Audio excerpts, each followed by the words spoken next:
바람이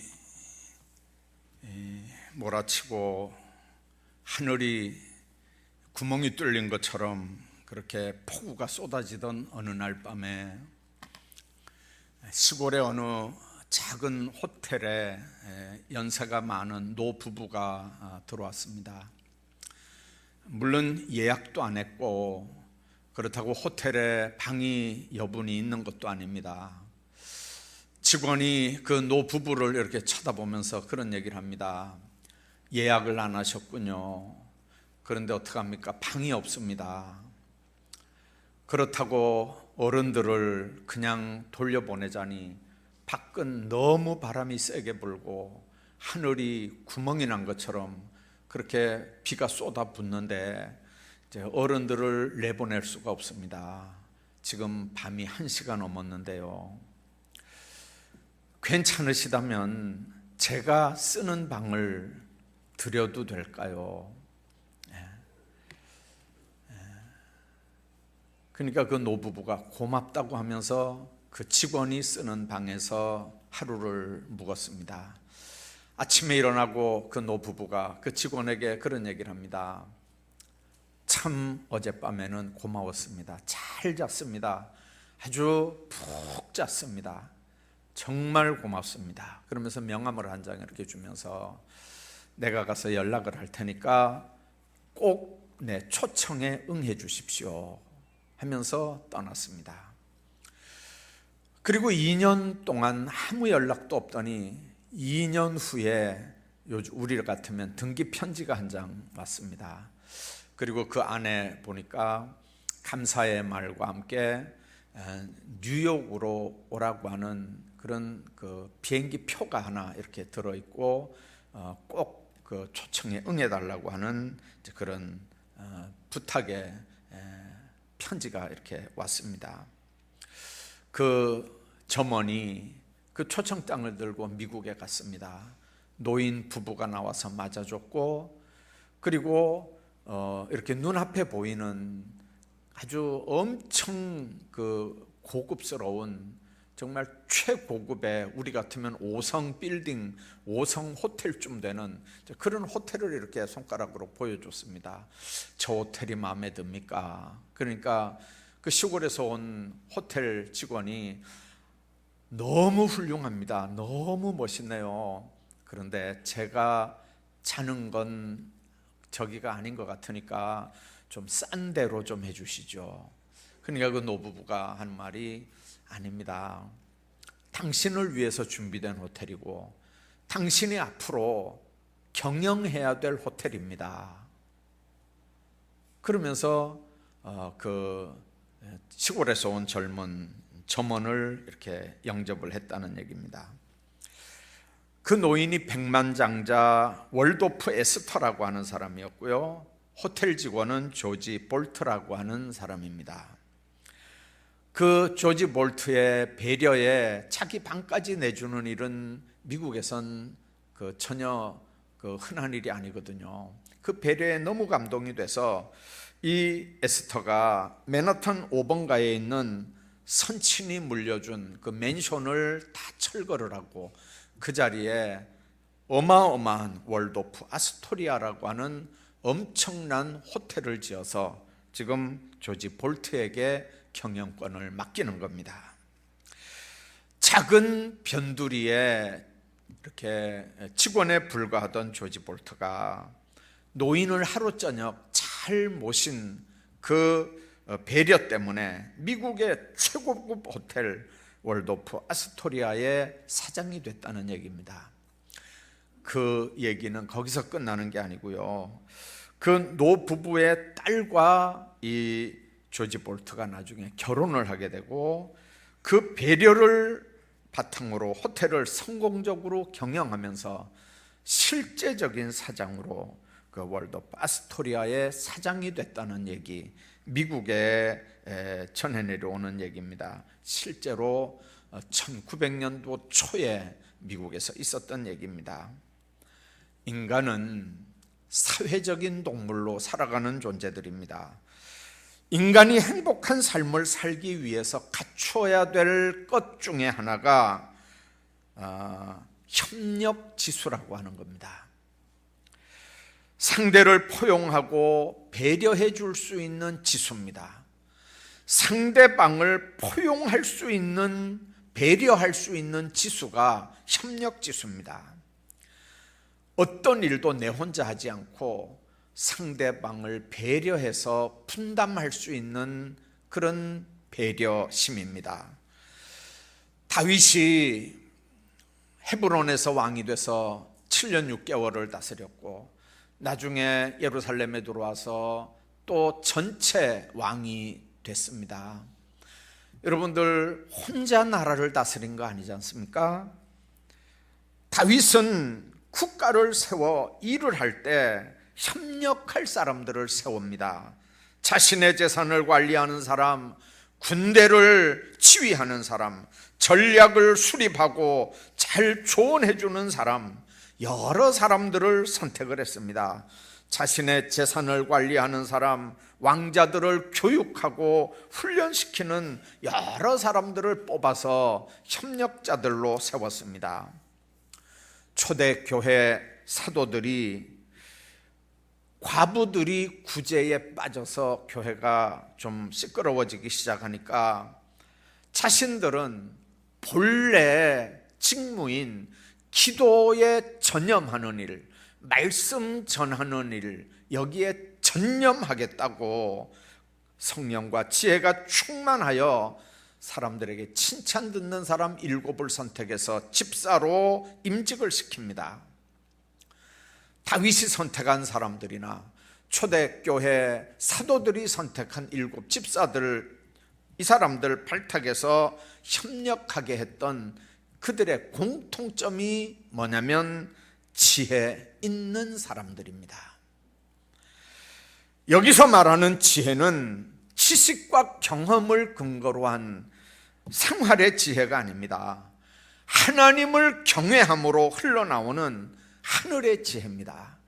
성령, 하나님의 영이 함께하는 사람들에게 주시는 사인이기도 한 그런 하나님의 지혜입니다.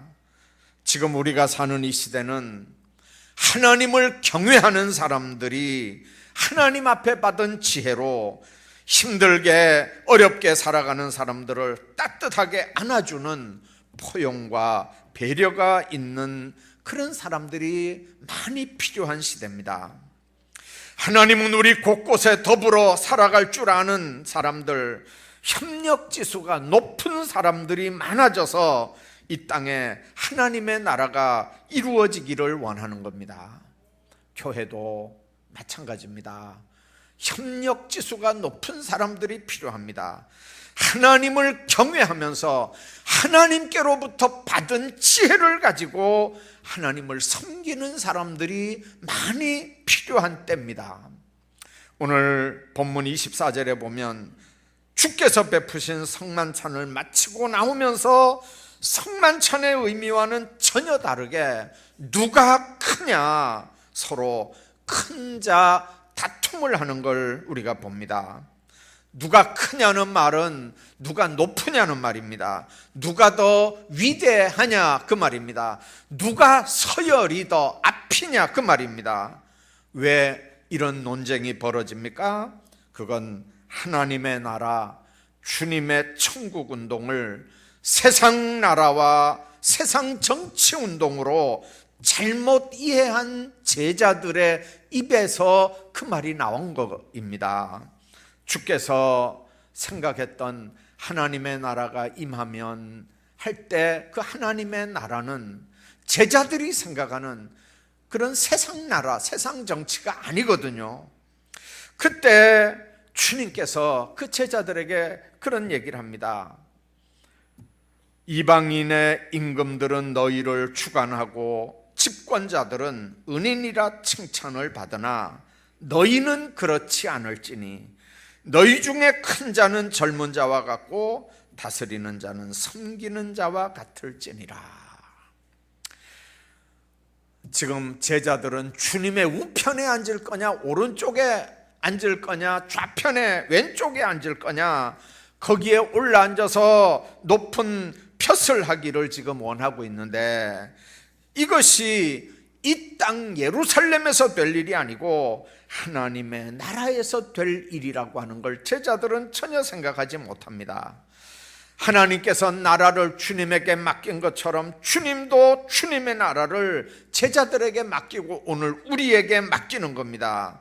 그래서 너희도 내 나라에서 먹고 마시게 하겠다, 그 말입니다. 제자들은 예수님을 정치적인 메시아로, 군림하는 왕으로 꿈을 꾸고 있었습니다. 그래서 25절 26절에 주님이 이방 임금들이 그들을 주관하며 집권자들이 은인이라고 칭함을 받으나 너희는 그렇지 않다.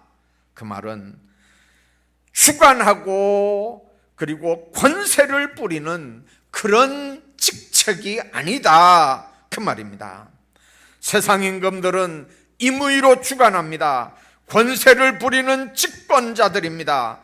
그러나 너희들은 그렇지 않다는 거죠.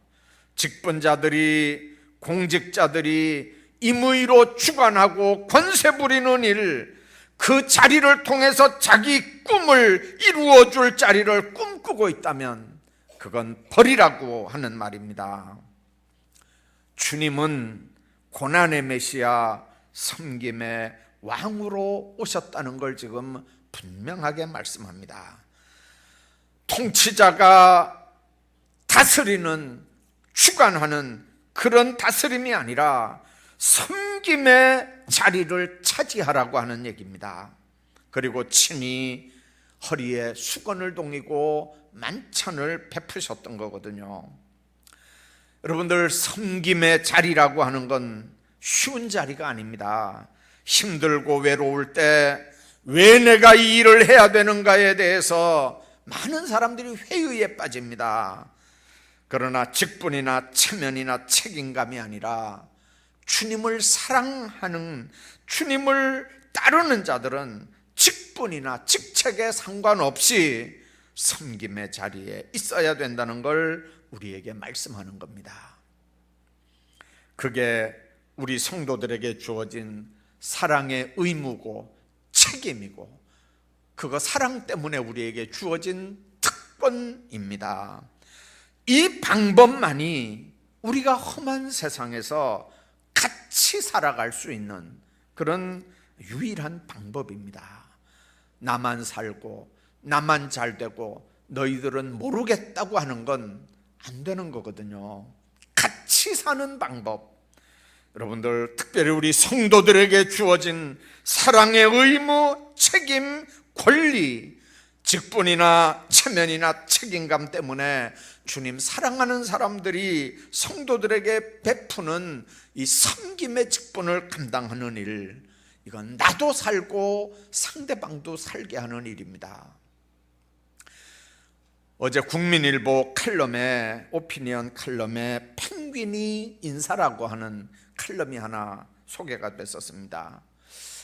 펭귄들이 주로 사는 남극에는 온도가 마이너스 60도에서 영하 60도에서 70도가 된대요.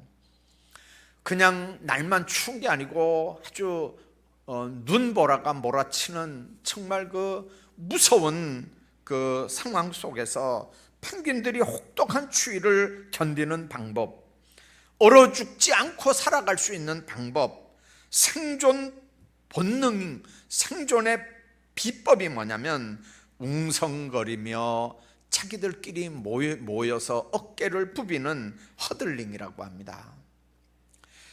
눈보라가 덮치기 전에 펭귄들은 눈보라가 칠 걸 안 돼요. 그래서 집단 그 서식지를 중심으로 본능적으로 그들이 모인대요.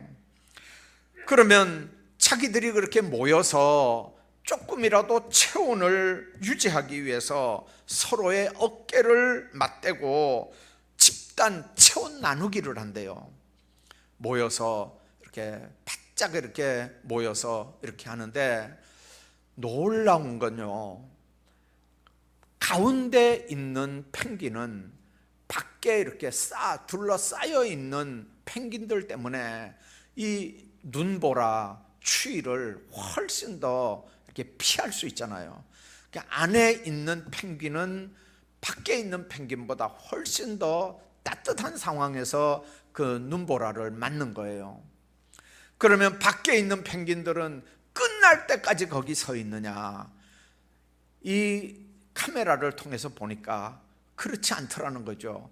안에 있는 펭귄들이 살살살살 움직이면서 밖으로 나오고, 밖에 있는 펭귄들이 살살살살 안으로 들어가고, 이렇게 하면서 로테이션을 하더라는 거예요. 아무도 중간에서 자기가 계속 거기 있다고 고집부리는 펭귄도 없고, 그러면서 밖에 있는 펭귄들이 물고 뜯으면서 밖으로 안에 있는 펭귄을 끌어내는 일도 없고, 자연스럽게 허들링을 하면서 이렇게 들어가고 나가고, 안에 있는 건 밖으로 나오고 밖에 있던 건 안으로 들어가고 하면서 그 눈보라를 피하더라는 거죠.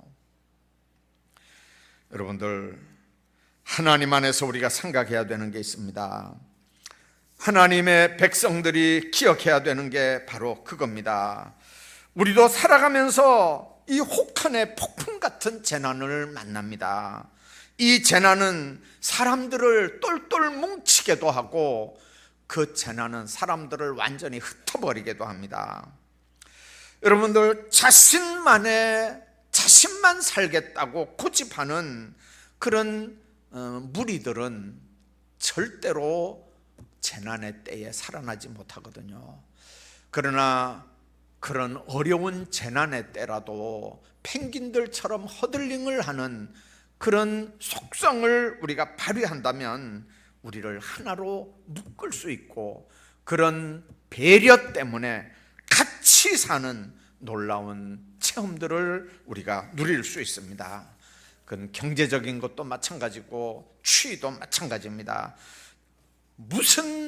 어떤 일에도 똑같은 원리입니다. 요즘에 우스갯소리로 그런 얘기를 합니다. 뭉치면 살고 흩어지면 죽습니다 했던 이승만 대한민국 초대 대통령의 말, 그거는 엉터리였다. 여러분들, 농담이겠죠. 그때는 일본 사람들 앞에서 우리 민족이 뭉치지 않으면 어떻게 살았겠습니까? 뭉쳐야 사는 겁니다. 근데 지금 코로나 전국에서는 뭉치면 죽는 거거든요. 뭉치면 병드는 거거든요. 그러니까 떨어지라고 그러잖아요. 코로나 전국에서 방역은 흩어지면 살고 뭉치면 죽는 겁니다. 2m 거리 두기가 과학적으로 검증된 진리거든요. 그러나 여러분들, 흩어지면 살고 뭉치면 죽는다는 얘기는 방역에서나 얘기지, 인간관계, 성도들의 관계를 의미하는 말은 물론 아닙니다. 여러분들, 바이러스 때문에 앞으로 다 뿔뿔이 흩어져 홀로 살아가는 시대가 된다는 말입니까? 그렇지 않을 거고 그럴 수도 없습니다. 결혼식을 해도 이제 사람들이 가족 외에는 못 모이는 분위기가 되잖아요. 장례식을 해도 가족 외에 못 모이는 분위기가 되잖아요. 어떤 분들이 그런 얘기를 해요.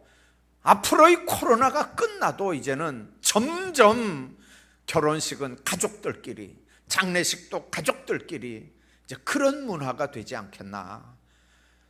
부고 보낼 때는 계좌번호 보내서 계좌번호로 입금시키고, 이제는 점점점 그런 문화가 되지 않겠나. 그런데 여러분들, 그렇지 않을 거고 그럴 수도 없습니다. 인간이 쌓아올린 바벨탑 건설은 사람들을 지면에서 흩었습니다. 그러나 오순절 성령 강림 사건은 사람들을 끌어모았습니다. 하나님께서 주관하는 인류 역사의 마지막 방향은 사람들을 흩어버리는 데 있는 게 아니고 사람들을 끌어모으는 데 있는 걸 여러분들 믿으시기 바랍니다. 오순절 성령 강림이 있었던 사도행전 2장의 예배는 다양한 지방의 각 방언을 말하는 사람들이 모여서 큰 일을 하나님 앞에서 말하고 들었던 것임을 우리가 보게 됩니다. 모든 일의 구경꾼 같은 사람들도 하나로 어우러졌고 그들의 문화, 자신들의 언어, 자신들의 지역을 초월해서 모여서 하나님 앞에 예배드리는 일이 초대교회에 있었습니다. 말이 안 통하는데, 여러분들, 언어가 통하지 않는데 이 모임이라고 하는 게 될까요? 혼란해질 거죠. 그러면 흩어지겠죠. 그런데 초대교회는 각 지방에서 온 사람들, 언어가 전혀 다른 사람들이 모였는데도 다 자기들 말로 다 들었다고 성경이 말씀합니다. 여러분들, 그게 무슨 역사일까요? 우리는 방언의 역사라고 하지만 주체가 성령이 하시는 일이었다는 걸 우리가 기억해야 합니다. 흩음의 배후에는 마귀가 있고요, 모음의 배후에는 성령의 역사가 있는 걸 명심하셔야 됩니다. 마귀는 역사적으로 흩음을 좋아합니다. 교회 안에 수많은 분열을 조장했습니다. 세계 교회사가 증명하는 일입니다. 마귀는 오늘날도 교회를 흩는 일에 도모를 합니다. 흩어지면 살고 뭉치면 죽는다고 하는 이 마귀 소리는 수많은 교단들을 만들어 분열을 조장했고, 지금도 한국 교회가 각각 다른 소리를 말하게 하는 그런 분열, 파괴하는 일로 역사하는 걸 우리가 봅니다. 교회는 많이 모여야 합니다. 그러나 단순히 많이 모이는 것만이 교회가 아니라고 하는 걸 이 코로나 현실을 통해서 우리는 절절히 알게 됐습니다. 그동안 교회는 얼마나 많이 모이느냐를 자랑을 했습니다. 목사님들끼리 모여도 몇 명 모이는 교회를 이야기해서 많이 모이는 교회 목사는 어깨에 힘을 주고, 작게 모이는 목사들은 그 앞에 가서 이렇게 별 볼 일 없는 존재들로, 목사들 모임에도 그랬습니다. 그런데 예배에 있어서 모인 수가 결코 본질이 아니라고 하는 걸 이제 우리는 알게 됐습니다. 단순히 숫자만 많아서는 예배의 진정성도 없고 세상을 변화시킬 힘도 없다는 걸 이제 우리가 알게 됐습니다. 그동안 숫자라고 하는 뿌연 안개 속에 뚜렷이 보지 못한 믿음의 허상들, 믿음의 본질이 뭔지 이제는 우리가 분명히 알게 됐습니다. 여러분들, 교회가 숫자에 연연하는 게 얼마나 위험한 일인지 우리가 지금 보고 있지 않습니까? 사람이 가득한 교회보다 성령이 충만한 교회, 성령 충만한 사람들이 모이는 그런 교회, 그 숫자가 어떠하든지 성령 충만한 성도들이 예배를 예배되게 하고 교회를 교회되게 한다고 하는 게, 이게 교회의 본질이라고 하는 걸 이번에 우리는 분명하게 지금 눈으로 보고 깨닫는 겁니다. 하나님이 찾는 참된 예배자는 자신의 세속적인 목적이나 욕망 때문에 모인 다수의 군중을 의미하는 게 아닙니다. 배고파서 오병이어 현장에 있던 여자와 아이 뺀 5,000명, 그걸 교회라고 얘기합니까? 그냥 군중이라고 얘기합니다. 국회의원 중에 얼마나 많은 사람들이 크리스찬들입니다. 장로님도 있고 안수 집사님도 있고 여자 국회의원들 가운데는 권사들도 있다는 얘기 들었습니다. 당을 초월해서 그 사람들이 하나님의 자녀고 백성이면 다음 공천받을 거 기억하지 말고 하나님의 뜻을 위해서 국회에서 한마디씩 할 수 있다면 이 나라가 얼마나 하나님 앞에 아름답게 세워져 있겠습니까? 여러분들, 이럴 때 우리가 한번 생각해 봐야 합니다. 여러분들, 하나님을 위해서 말하지 않는 국회의원, 당리 당략을 따르는 국회의원이 하나님의 사람이냐 당의 사람이냐, 너무 뻔한 거 아닙니까? 하나님이 찾으시는 참된 예배자는 자신의 세속적인 목적 때문에 모인 다수의 군중이 아닙니다. 구원의 감격, 죄 용서함 받음의 감격을 가지고 정말 신령과 진정으로 주님 앞에 예배드릴 수 있는 자들입니다. 하나님은 언제 어디서나 성령의 사람, 진리의 사람만을 예배자로 인정했지, 체면 때문에 자리 채우고 욕심 때문에 자리 채우는 사람들을 하나님은 절대로 예배자로 인정하지 않았습니다. 그런데도 한국교회는 그런 사람들을 숫자에 집어넣어서 우리 대한민국 기독교인이 몇 명이라고 다 얘기하지 않았습니까? 우리 지자교회 성도들은 몇 명입니까?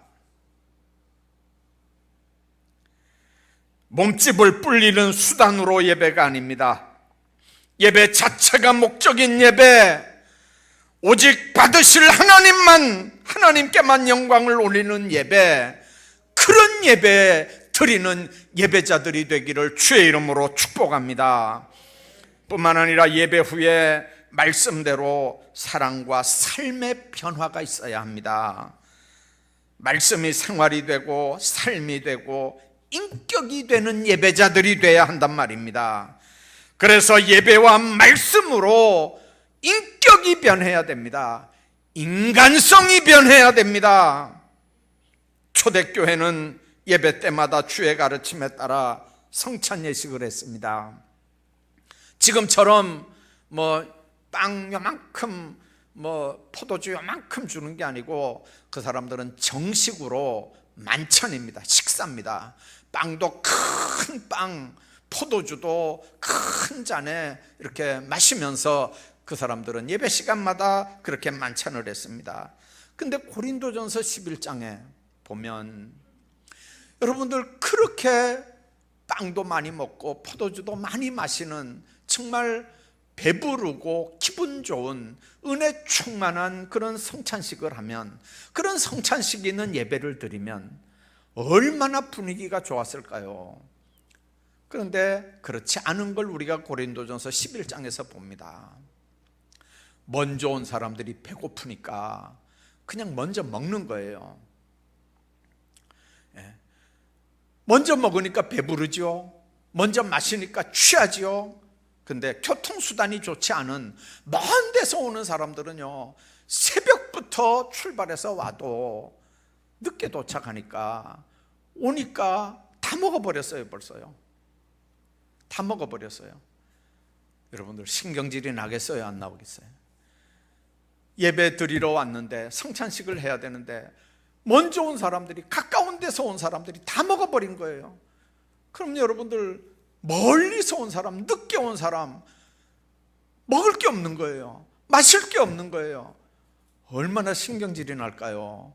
그러니까 교회 분위기가 안 좋았어요. 그때 바울이 그 내용을 알고 11장 32절 34절까지 바울이 그런 얘기를 합니다. 우리가 판단받는 것은 주께 징계를 받는 일이다. 먹으러 모일 때 서로 기다려라. 만일 누구든지 시장하거든 집에서 먹고 와라. 너희 모임이 판단받는 모임이 되면 안 되지 않느냐. 기다리라. 기다리라는 거죠. 배고픈 사람들, 늦게 오는 사람들 배려를 좀 하라는 얘기예요. 여러분들, 사람을 예배에 오게 하는 게 교회의 사명만이 아닙니다. 여러분들, 성도의 교제를 통해서, 예배와 말씀을 통해서 한 인간을 그리스도인으로 변화시키는 게 교회의 사명임을 명심하기를 바랍니다. 이런 일들을 통해서 기독교 문화가 형성이 되고, 이런 문화에 촉촉하게 갇혀져 있는 변화된 사람들을 통해서 사회를 변혁시켜 나가는 겁니다. 우리나라가 아주 가난했던 시절의 얘기입니다. 미국의 어느 대학에 어떤 유학생이 유학을 하러 갔습니다. 학교가 주는 장학금 받으면서 공부를 했지만 월세를 내야 되고 책값을 내야 됐기 때문에 점심까지 먹을 수 있는 상황은 아니었습니다. 그래서 아침하고 저녁만 이렇게 이제 먹는데 생각을 했습니다. 아르바이트해서 점심 먹을 정도는 벌거든요. 근데 이제 이 사람 생각에 아르바이트 할 시간에 공부를 하자. 차라리 점심은 굶자. 점심은 굶고 아르바이트 하지 말고 그 시간에 아르바이트 할 시간에 공부를 하자. 그래서 빠른 시간 안에 학위를 마치자. 이래 생각을 하고 점심은 이제 굶고 아침 저녁만 이렇게 먹는데 어느 날 그 학교 도서관에 뭘 책을 놔두고 와가지고 휴게실에 갔더니 거기에 여러 사람들이 이제 휴게실이니까 이제 햄버거로 모두 점심을 먹고 있는 거예요. 뭐 교수도 학생도 뭐 직원들도 이제 그게 뭐 미국에는 보통 일이니까요. 근데 이 학생이 이렇게 뭘 찾으러 갔는데 거기에 학과장 교수가 이제 거기 이렇게 만났어요. 근데 학과장 교수가 그 학생을 보고 하는 말이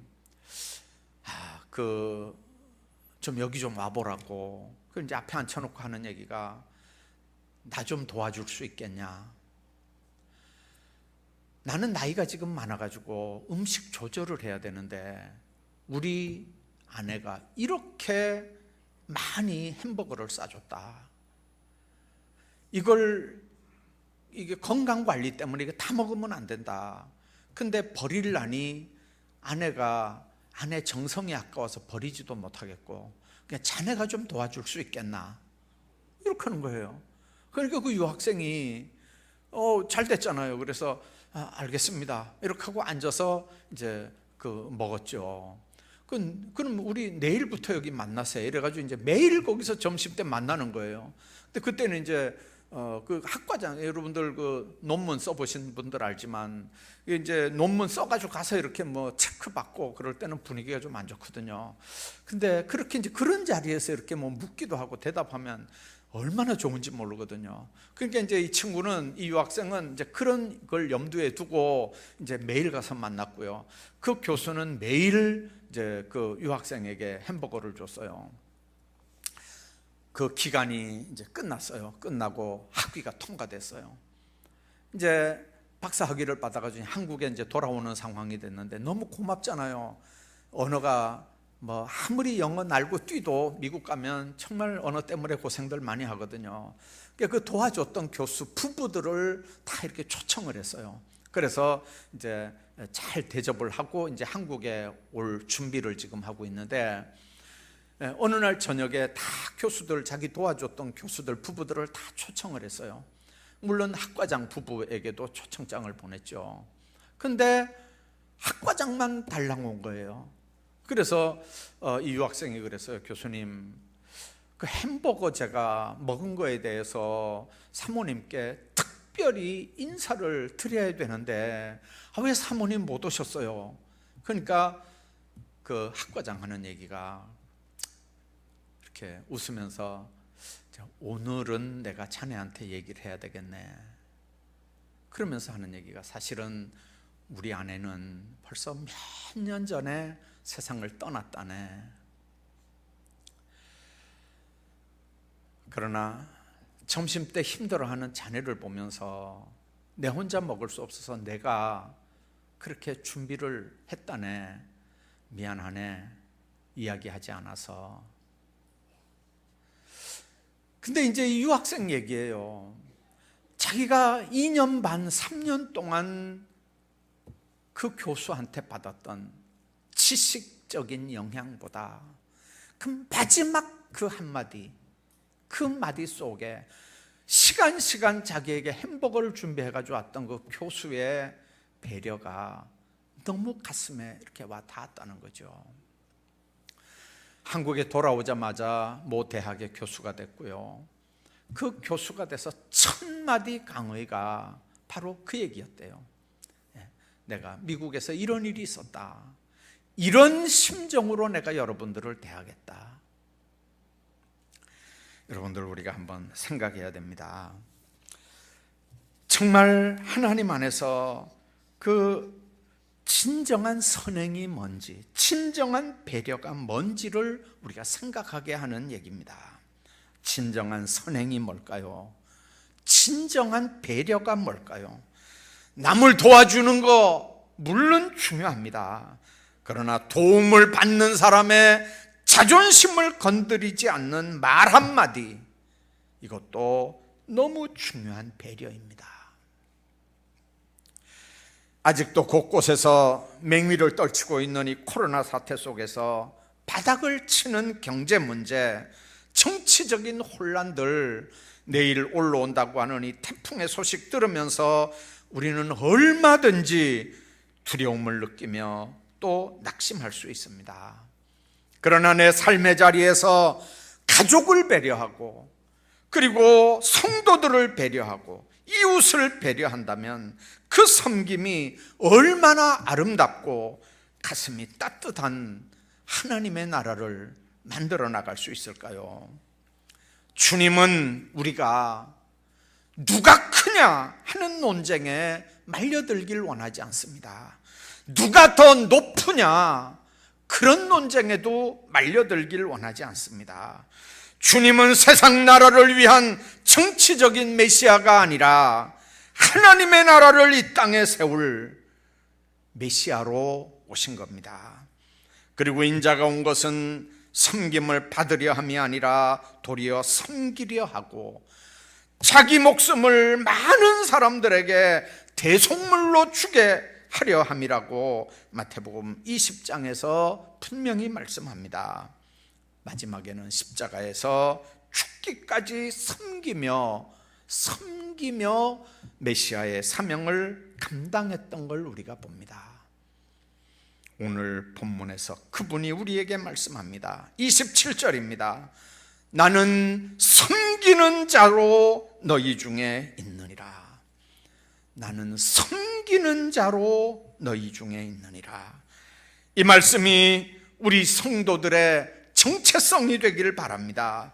이는 우리를 도구로 쓰시는 성령 하나님만 할 수 있는 일입니다.